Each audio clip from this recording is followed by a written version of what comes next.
There is a moment in every man's life when the ground beneath him gives way, when everything he believed about love, about connection, about his own worth, crumbles into dust. This moment. Perhaps you're living it right now. Away. The silence where her voice once lived now echoes with a deafening emptiness. Your phone, once alive with her messages, now stares back at you like a cold, unforgiving mirror. The bed feels too large, the morning's too quiet, and every familiar place carries the ghost of her presence. This is where our story begins, in the wreckage of what you thought was unbreakable. But here, in this darkness lies the seed of something far greater than the love you lost. Here begins the journey to a truth so profound that the ancient Stoics built their entire philosophy around it. One simple rule that, when mastered, doesn't just transform how you handle heartbreak, it transforms how you handle life itself. This rule isn't about getting her back, though she may indeed return when she sees what you've become. It's about something far more powerful, becoming a man who no longer needs her to return. The rule is this: master yourself, and you master everything. It sounds simple, doesn't it? Almost too simple. But like all profound truths, its simplicity is deceiving. Marcus Aurelius, the most powerful man in the ancient world, wrote these words while leading armies and governing an empire. Yet he knew that all external power was nothing compared to the power of self-mastery. He understood what our broken-hearted man is about to discover, that the only prison we ever truly inhabit is the one we build in our own minds. Picture him in those first days after she left. The urge to text burns in his chest like fire. His fingers hover over her name in his phone, crafting and deleting messages that oscillate between desperation and anger. He rehearses conversations that will never happen, imagines scenarios where she realizes her mistake and comes running back. He stalks her social media, analyzing every post, every story, searching for signs that she misses him too. He asks mutual friends about her, hungry for any scrap of information that might ease the ache in his chest.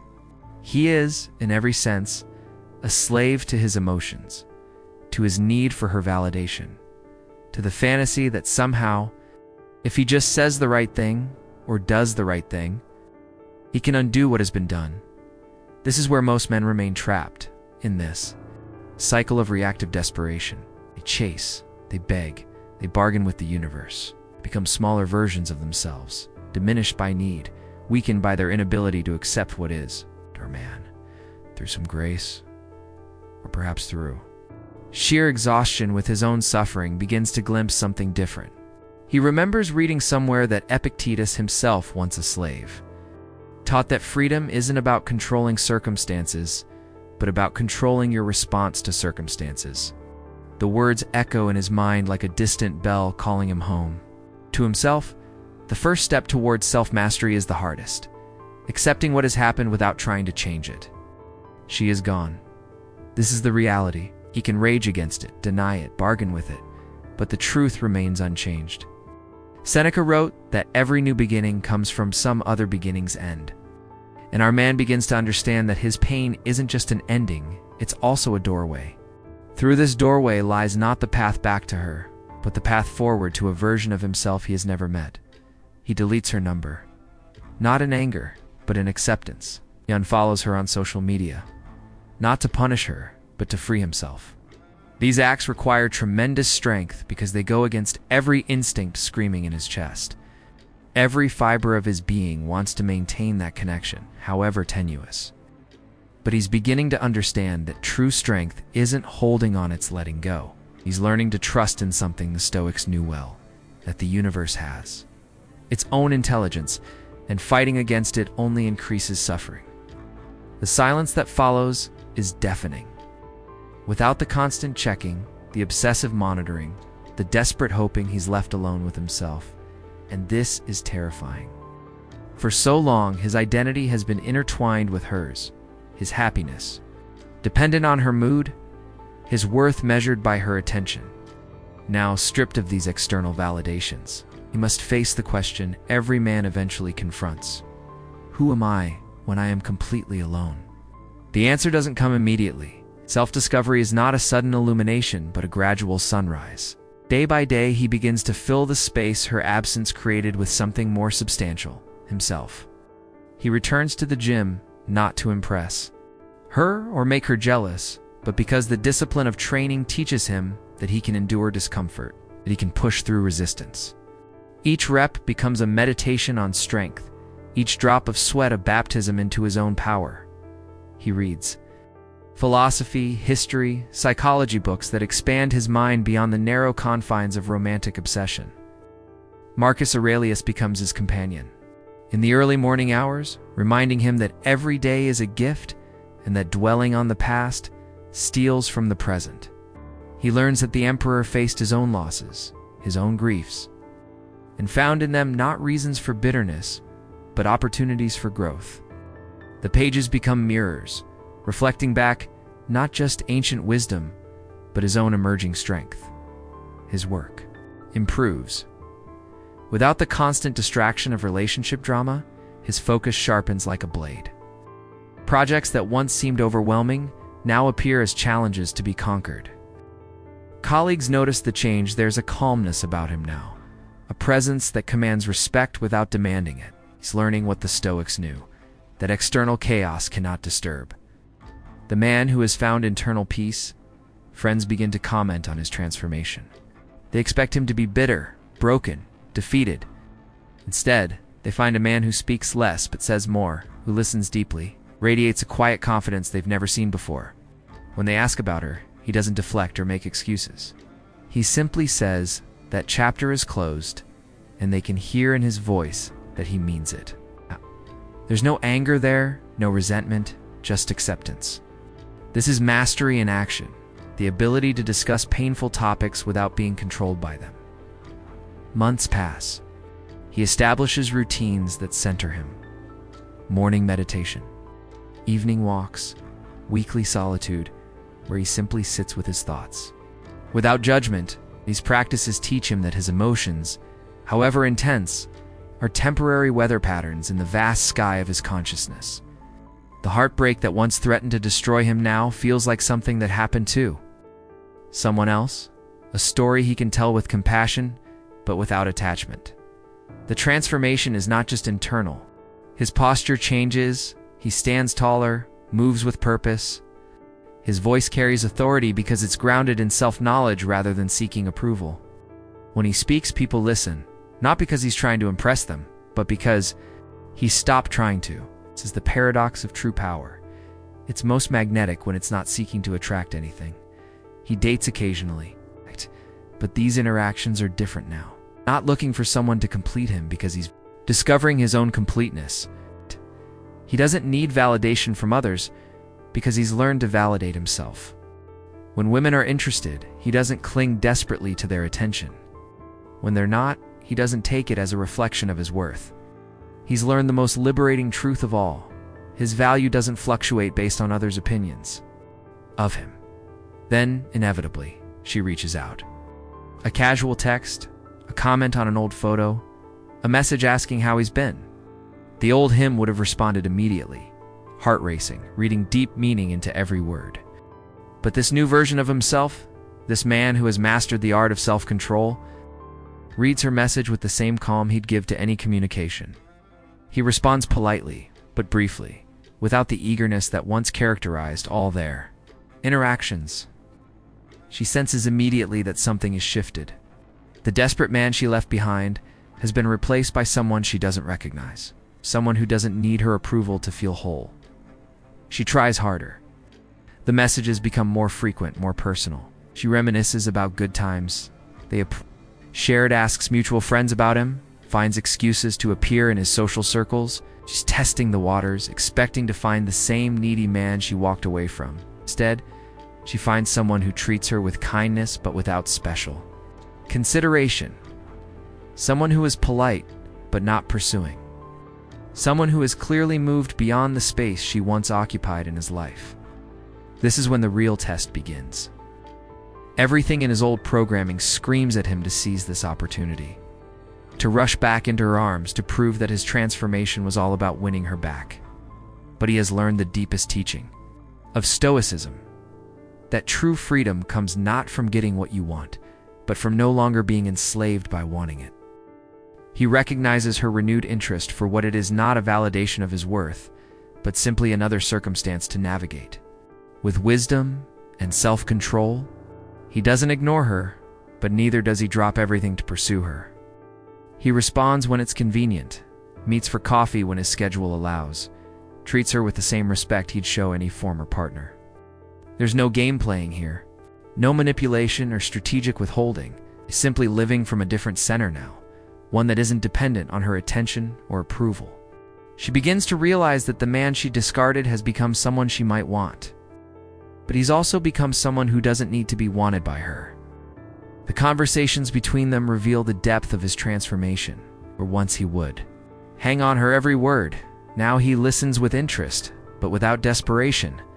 Where once he would agree with everything to avoid conflict, now he expresses his own opinions with quiet confidence. Where once he would bend himself into pretzel shapes to please her, now he remains solidly himself. Take it or leave it. She finds herself working for his attention in ways she never had to before, and this reversal is both frustrating and deeply attractive to her. But here's where his mastery truly shows. He's not playing hard to get. He's not using her renewed interest as validation or revenge. He's simply living as a man who has discovered that his happiness doesn't depend on any external circumstance, including her presence in his life.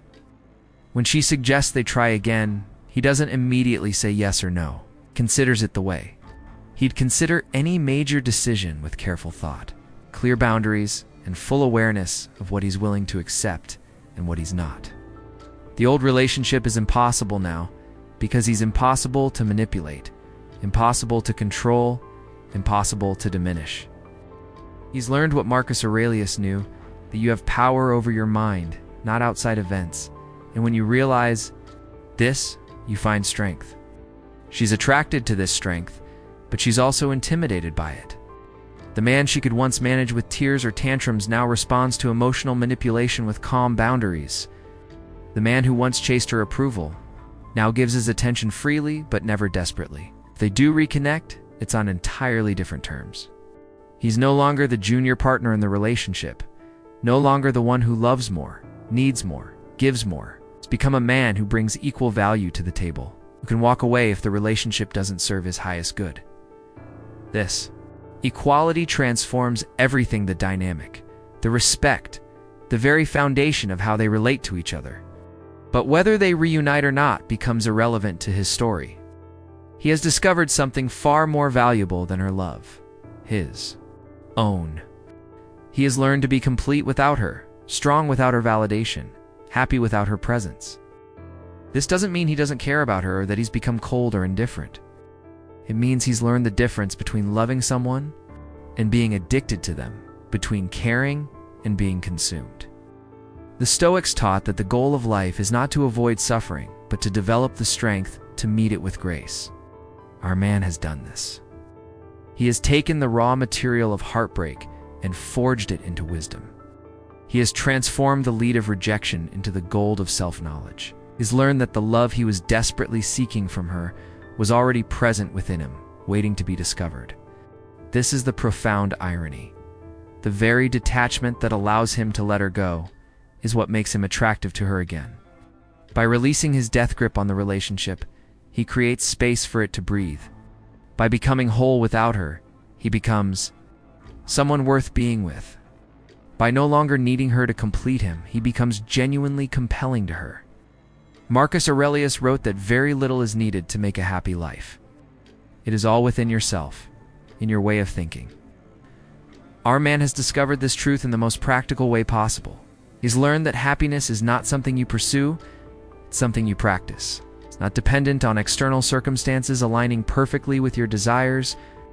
It's a skill you develop, a muscle you strengthen, a choice you make moment by moment. The journey from heartbreak to wholeness is not about becoming hard or closed off. It's about becoming unshakable in your core while remaining open in your heart.